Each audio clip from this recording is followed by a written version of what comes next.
Alright, this is Danny from Big Box, Little Box, Unbox, and it's going to be a really raw video just on the spec of the Asus ROG Ally. And basically, not a lot of editing involved, it is what it is, but it will tell you pretty much everything you need to know. The only thing Asus haven't really been open about is the battery yet. Only that it's significantly less if you're playing games versus watching Netflix, etc. as expected. Let's jump into the specs. Big box, little box. So let's start with the ROG Ally and how it feels. So first off, it's light. It's 608 grams compared to the Steam Deck's 669 grams.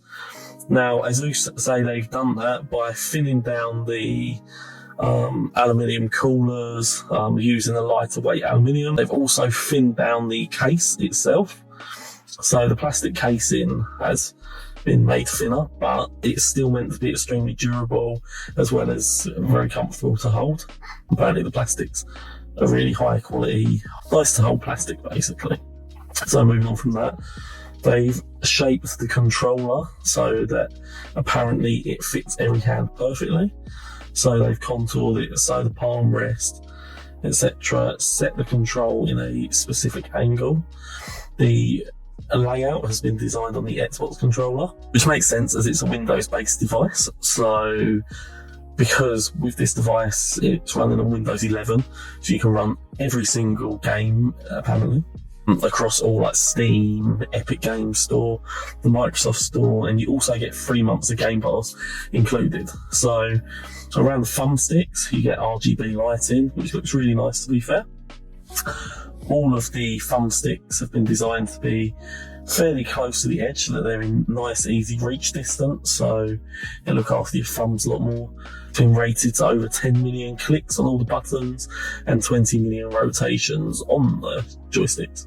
You've got your D-pad, and on the back you've got 2 extra macro buttons that are fully programmable you can do within the ROG Armory crate. Now, as well as that, which I don't think has been mentioned before, you've also got 2 fingerprint scanners at the top that read your fingerprints, so you can easily unlock your Windows 11 system on the fly. Which again is a nice feature because you don't necessarily want to be typing in your password when you're out and about, just in case other people see it, for example. So that's definitely a win. Now, in terms of the screen, it's 7 inches, 1080p, 120Hz display.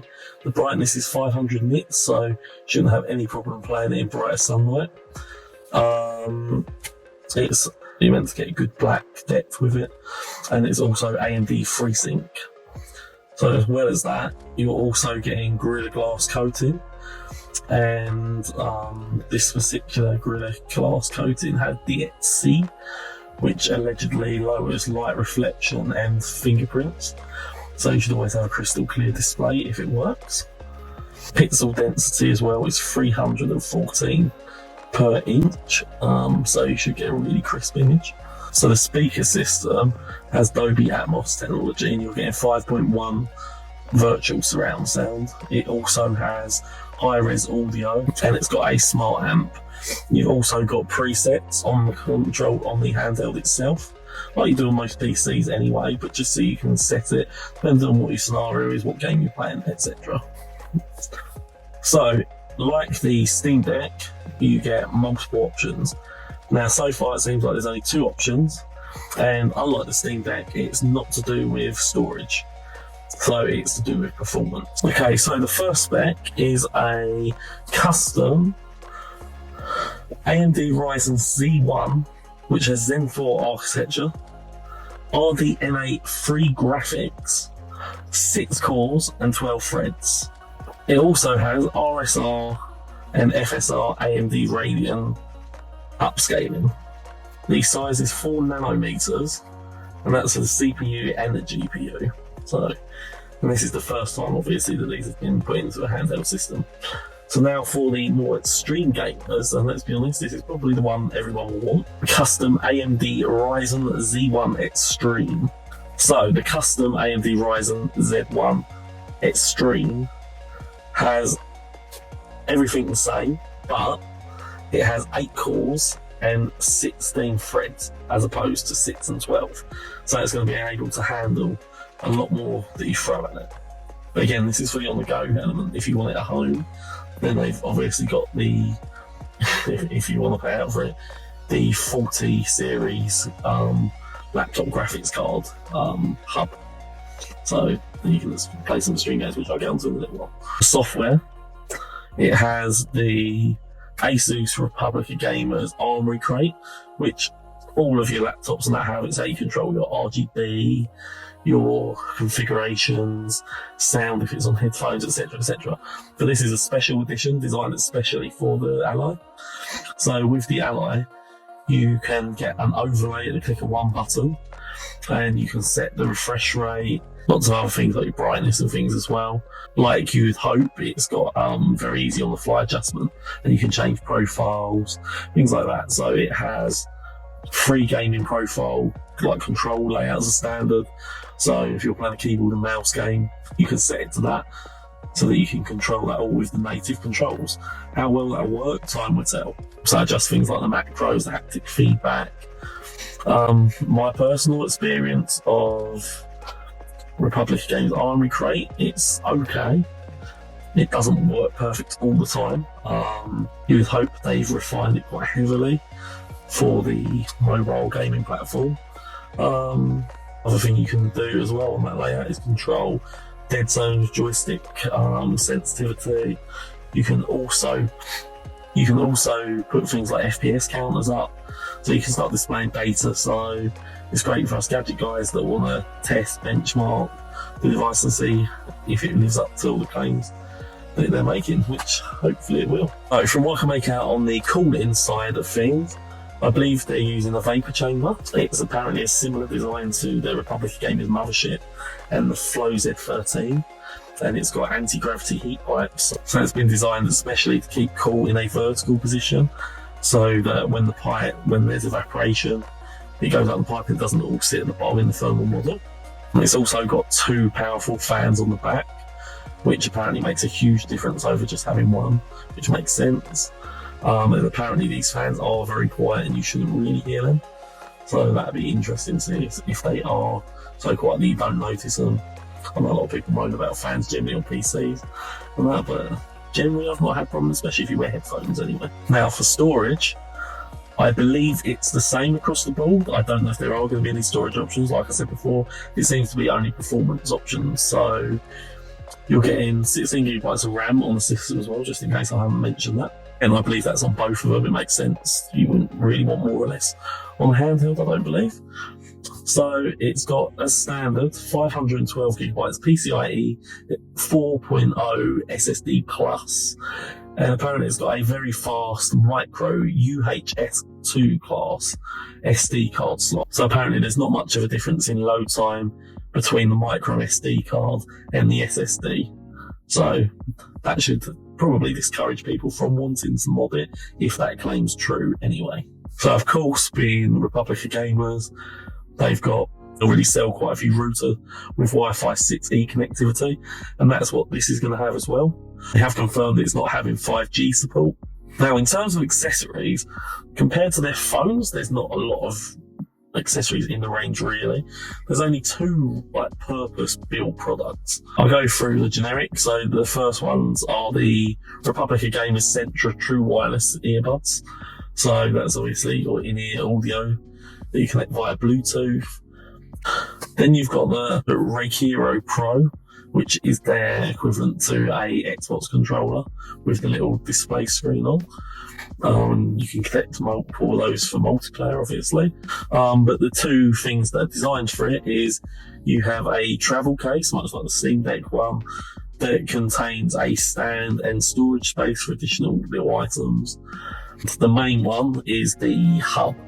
So they're calling it the Republic of Gamers charging dock, which has a fast charger built in, HDMI 2.0 port, and it comes with a 2mm USB-C cable. So that's how you'll obviously connect your display if you want to play multiplayer with friends, or if you just want a bigger screen to watch on, basically. The only other add-on is it's called the ROG XG Mobile, and again that can hold the 40 series up to a 4090 laptop graphics card. This is for what they sounds like for pro or extreme gamers, because then it turns your handheld into a full-on gaming setup essentially. So another nice little feature, it's been SD card reader, Ethernet port, so you can plug in for wired internet connection or LAN, a HDMI 2.1, which will allow you to obviously play at high refresh rates and 4K gaming. It also has a 330 watt power adapter built into it. So, for a bit of fun, firstly, guess what you think it's going to cost, both models, and then tell me what you think it's going to cost after you hear this. Now, what will surprise a lot of people is Asus are claiming that this would cost under $1,000, which is already, from what I've seen, a lot cheaper than most people are expecting. Most people are expecting well over $1,000. So, I think that's a good deal if that is the case. Now, whether that's both models, that's to be seen. But obviously, bear in mind that won't include the external graphics card, that if you are looking for high performance gaming when you're at home, it might not be a bad investment really, especially if you don't have a PC at home. If you do, then maybe it's not worth it so much. So yeah, let me know your price predictions down below. It'd be interesting to see if anyone's actually hits the nail on the head. And let me know what your thoughts are, because again, there's been a lot of comments about the price probably being high, so time will tell. Now, interestingly, in terms of release date, there's a launch event on May the 11th at 3 PM British summertime. I assume they would probably be announcing that you can purchase it on the day, and I would imagine it would probably ship within 2 to 3 months if it's at a good price point. Maybe even if it's not, I'd assume they would probably sell out. Asus typically doesn't have huge amounts of stock when they release products, and they are limited. And some, I mean, to be fair, don't even make it to market, so hopefully this will. Obviously, this looks like a very beastly unit. It's obviously going to continue the legacy that Steam have created with the Steam Deck. I think it's good from a competitive point of view. I don't know what Steam will do to counteract it. Obviously, there's pros and cons with both. Some people might not like the missing buttons on the Asus controller, like the little mouse joystick things. I know they're very popular, the touchpads. And then obviously Sony have been rumoured to have a handheld console coming out themselves. So that might again blow this product out of the water.